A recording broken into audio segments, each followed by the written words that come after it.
Stop saving in your tax-free savings account. You've probably never heard that before, but I want to encourage you to stop saving in that account and start investing. Turn your tax-free savings account into a tax-free investing account. And why I stress this is because it makes a massive difference. Whether you're 20, 40, 60, or somewhere in between, or even older, it makes a massive difference on how much money is going to be paid out to you through retirement, how much estate you can leave, and how much taxes you can pay. And I'll show you the numbers in our software here in a second.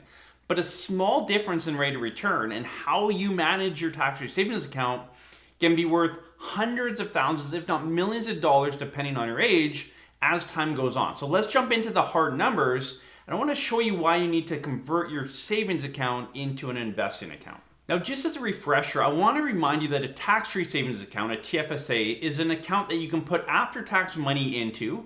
It can grow over time, absolutely tax-deferred and tax-free, meaning that if I put $10,000 into my TFSA today and let it grow over time and pull it out, say in a year, 5 years, 10 years, any point down the road, any growth on that, so if it goes from $10,000 to $20,000, that $10,000 of growth can be pulled out absolutely tax-free.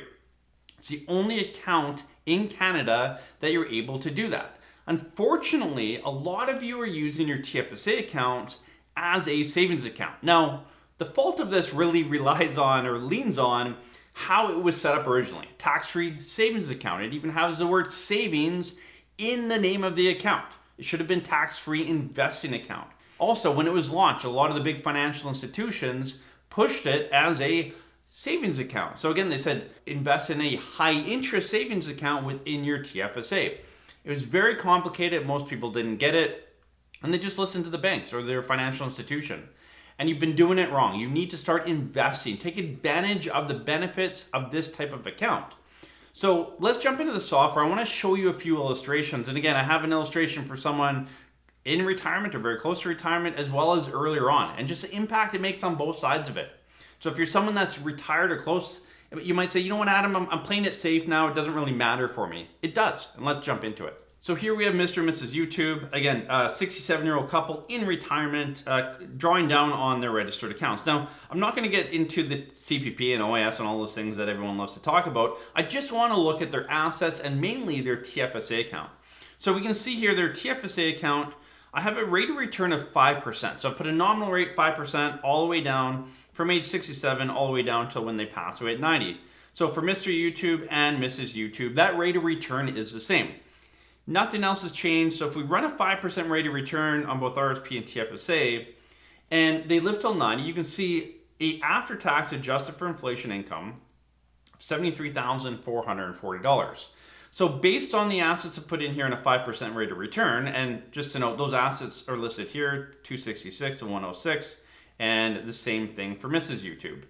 Now, what happens if we change it so that instead of a 5% rate of return, we look at a 2% rate of return? So within both Mr. and Mrs. YouTube, I've changed the rate of return. So in 2024, I've left it at 5% because you can buy a GIC and get a savings rate close to that 5% rate. And I've dropped it down to 4% in 2025, then 3%, and then level it off at 2%. Now, I know short term we think, well, we have good rates, like we have 4 or 5%. That's going to cool off. If you think back even 2 years ago, it was hard to find savings account or GIC much above 2%. So this is probably what we're looking at going forward. So if I change it for Mr. and Mrs. YouTube and do a savings account strategy versus an investing account, you can see that the total after-tax income adjusted to inflation drops to $70,394. So just a slight change on their rate of return on their TFSA, not on the RSP, just on the tax-free savings account. Again, they both have about $100,000 in there. So it doesn't seem like it's a massive amount of assets for their retirement combined. And the rate of return, we're kind of scaling down to 2% over time, but it's costing them $3,000 a year after tax every single year from now until age 90, so 23 years in their pocket. Like, that's a massive amount of income that they're losing out on. One other way to look at it would be, well, let's say instead of scaling down their rate of return from 5% down to 2%, we left their rate of return at 5%, but changed their income to what it would be if we scaled it. So again, that's $70,395. And if I ran that, how much estate would they have at age 90 based on having a bit of a better return. And you can see here they have over $250,000 more in their estate just by obtaining a 5% rate of return versus scaling back to a 2% rate of return. So a lot of you worry about rate of return, your fees on that. All that's great and you should consider that, worry about it, look into it, make sure you have the best solution. But the majority of you watching these videos have a TFSA account, a tax-free savings account. And I would say over half of you are using it wrong. And so as we focus on like fees and mutual funds and ETFs and all these things that we think are dragging us down, a lot of us are just have to reallocate assets. So, if you have some safer assets, some savings accounts, some GICs, is a tax-free savings account really the best place for it? And for most of you, the answer is going to be no. Now, there's some of you that have a short-term need and you need it in a non-registered account. So tax-free savings account might make sense. Again, the last year and a half or so where we can get 5 or 6% on a GIC or a savings account, it made sense. You could put your money, and I did a video not long ago where, put your TFSA into a savings account at 5, 6, 7%. If you need the money short term or shorter term, 1, 2, 3 years kind of idea. But as rates start to scale back, you need to reconsider how you're utilizing this account. And you need to kind of look at pre-2020, how you utilize it then. It should be more of an investing account versus a savings account. And if you continue to use your tax-free savings account for savings, is going to cost you long term. Again, this client, a 67-year-old couple into retirement, enjoying retirement, it's costing them over $250,000 by not using the account properly. And honestly, if they invest properly, hopefully they get more than 5%, meaning that spread's even bigger. Maybe it's up to $500,000 or $750,000 potentially left on the table just because they're using the account not the way it was intended for and not the way you can utilize it. Again, all that money that you earn in there is absolutely tax deferred and tax free. I want to run through a scenario for a younger person as well. I know a lot of you watching our videos are older, but I want you to help educate the younger people around you, because all of you have either kids, grandkids, friends, family, someone in your circle that's between the ages of 20 and 45. And a lot of them, if not the majority of them, are using their tax-free savings account wrong as well. And a lot of that reason is they walk into the bank, they set one up, and they get put into a high-interest savings account. So I want you to share this video, or at least this latter part of this video, with them to show them the value of using the account properly, compound interest, and the number. And you'll be blown away by what a difference it makes by using your tax-free savings account. Again, made a difference at 67. Let's look at a 34-year-old couple and what it makes for them. So here we have a 34-year-old couple, and I've kept it very simple. So they have maximized their tax-free savings account. Both Mr. and Mrs. YouTube have $95,000 in their TFSA account, but no other assets. So they're working along the way, and we've assumed that they've maxed out their TFSA account every year. They've not saved anything into any other type of account. So income earners, drawing into the CPP and OAS, building up credits over time, and then that tax-free savings account. That's all they're going to have. So government benefits and their tax-free savings account.